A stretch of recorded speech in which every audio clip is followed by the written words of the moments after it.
नहमदुहु व नुसल्ली अला रसूलिहिल करीम अम्मा बाद फ़अऊज़ु बिल्लाहि मिनश शैतानिर रजीम बिस्मिल्लाहिर्रहमानिर्रहीम।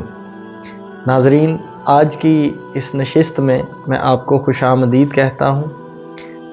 आखिरी नशिस्त के अंदर हमने बात की थी सूरह बकरा आयत नंबर 11 और 12 पर, जिसका तर्जमा कुछ यूँ था कि जब उनसे कहा जाता है कि ज़मीन में फ़साद बपा ना करें तो कहते हैं हम ही तो इस्लाह करने वाले हैं। और आयत नंबर 12 थी, आगाह हो जाओ, यही लोग हकीकत में फ़साद करने वाले हैं मगर इन्हें इसका एहसास तक नहीं।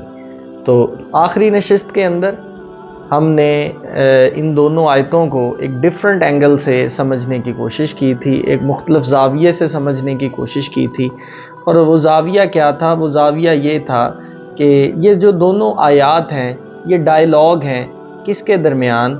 पहली आयत जो है वो डायलॉग है इंसान का शैतान के साथ, और दूसरी आयत में अल्लाह रब्बुल इज़्ज़त अपने बंदे को कहता है कि आगाह हो जाओ, यही लोग हकीकत में फ़साद करने वाले हैं। कौन लोग?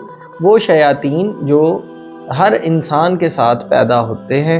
मतलब आपके साथ भी एक शैतान पैदा हुआ, मेरे साथ भी एक शैतान पैदा हुआ। तो अल्लाह रब्बुल इज़्ज़त उनके बारे में इरशाद फरमा रहा है कि इंसान आगाह हो जाओ, वो शैतान जो तुम्हारे साथ मैंने पैदा किया है, आपने क्या करना है? उसके चक्कर में नहीं आना, उसकी गुमराही में नहीं आना। और वो जो चक्कर तुम्हें देते हैं उन्हें इसका एहसास तक नहीं है। क्यों? क्योंकि अल्लाह रब्बुल इज़्ज़त ने उनकी ये ड्यूटी लगाई हुई है। तो आज हम नाज़रीन बात करेंगे सूरह बकरा आयत नंबर 13 पे। आयत नंबर 13 का तर्जमा कुछ यूँ है, और जब उनसे कहा जाता है कि तुम भी ईमान लाओ जैसे दूसरे लोग ईमान ले आए हैं, तो कहते हैं कि क्या हम भी उसी तरह ईमान ले आएं जिस तरह वो बेवकूफ़ ईमान ले आए। जान लो बेवकूफ़ दर हकीकत वो खुद हैं, लेकिन उन्हें अपनी बेवकूफ़ी यानी हल्केपन का इल्म नहीं है। अब नाज़रीन, इस आयत मुबारका को आप दो मुख्तलिफ ज़ावियों से समझ सकते हैं। वो दो मुख्तलिफ ज़ाविये क्या हैं? अगर हम सबसे इसका पहला रुख देखें, इसका ज़ाहरी माना। ज़ाहरी माना क्या है कि मैं ईमान ले आया, अल्लाह रब्बुल इज़्ज़त को मैंने मान लिया।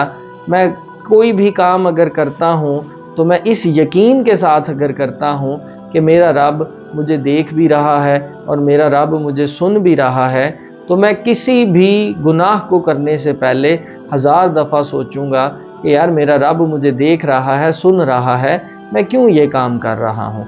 इसके बरअक्स वो लोग जो ईमान नहीं लाए, जो अल्लाह रब्बुल इज़्ज़त को इस यकीन के साथ नहीं मानते कि अल्लाह रब्बुल इज़्ज़त हर लम्हा उनको देख भी रहा है और सुन भी रहा है, वो लोग ईमान वालों को कहते हैं कि तुम लोग तो बेवकूफ़ हो, हमा वक्त अल्लाह रब्बुल इज़्ज़त से इस तरह डरते रहते हो। भला तुम्हारा ये डर तुम्हारे किस काम का है? अपनी ज़िंदगी को एंजॉय करो, और एंजॉय करने के बाद ये जो थोड़ा सा टाइम अल्लाह रब्बुल इज़्ज़त ने दिया है, इसमें जो है वो अपने मामलात को आसानी से इसका गुज़र बसर करते जाओ। लेकिन दर हकीकत वो बेवकूफ़ वो खुद हैं। नाज़रीन, ये तो एक इसका सीधा सीधा इस आयत का मफ़हूम है।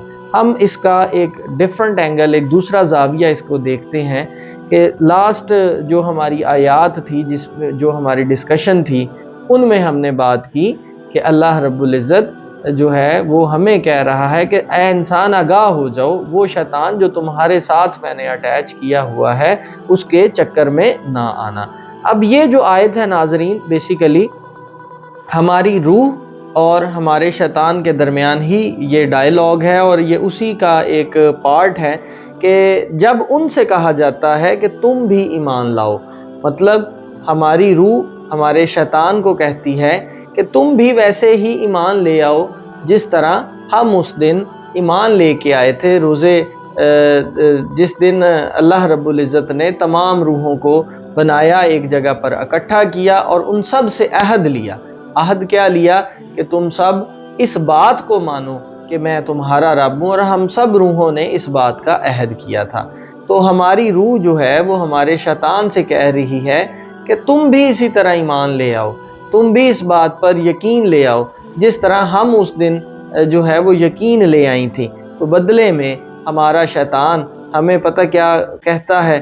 ہمارا شیطان کہتا ہے کہ بھلا میں بے وقوف ہوں، جس طرح تم لوگ ایمان لے آئے تھے، اگر میں بھی اسی طرح اگر ایمان لے آؤں تو تم میں اور میرے میں فرق کیا ہوگا؟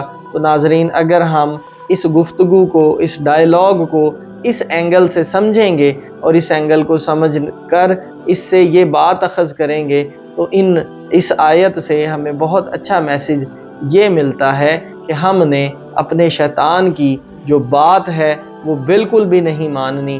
وہ جو ہمیں اکساتا ہے، ہمیں برائی کی طرف راغب کرتا ہے، ہم نے برائی کی طرف بالکل بھی راغب نہیں ہونا، اور ہم نے اپنے ایمان کو مزید مضبوط سے مضبوط تر کرنا ہے۔ اور ایمان ہے کیا؟ پہلے بھی اس پر میں نے بات کی۔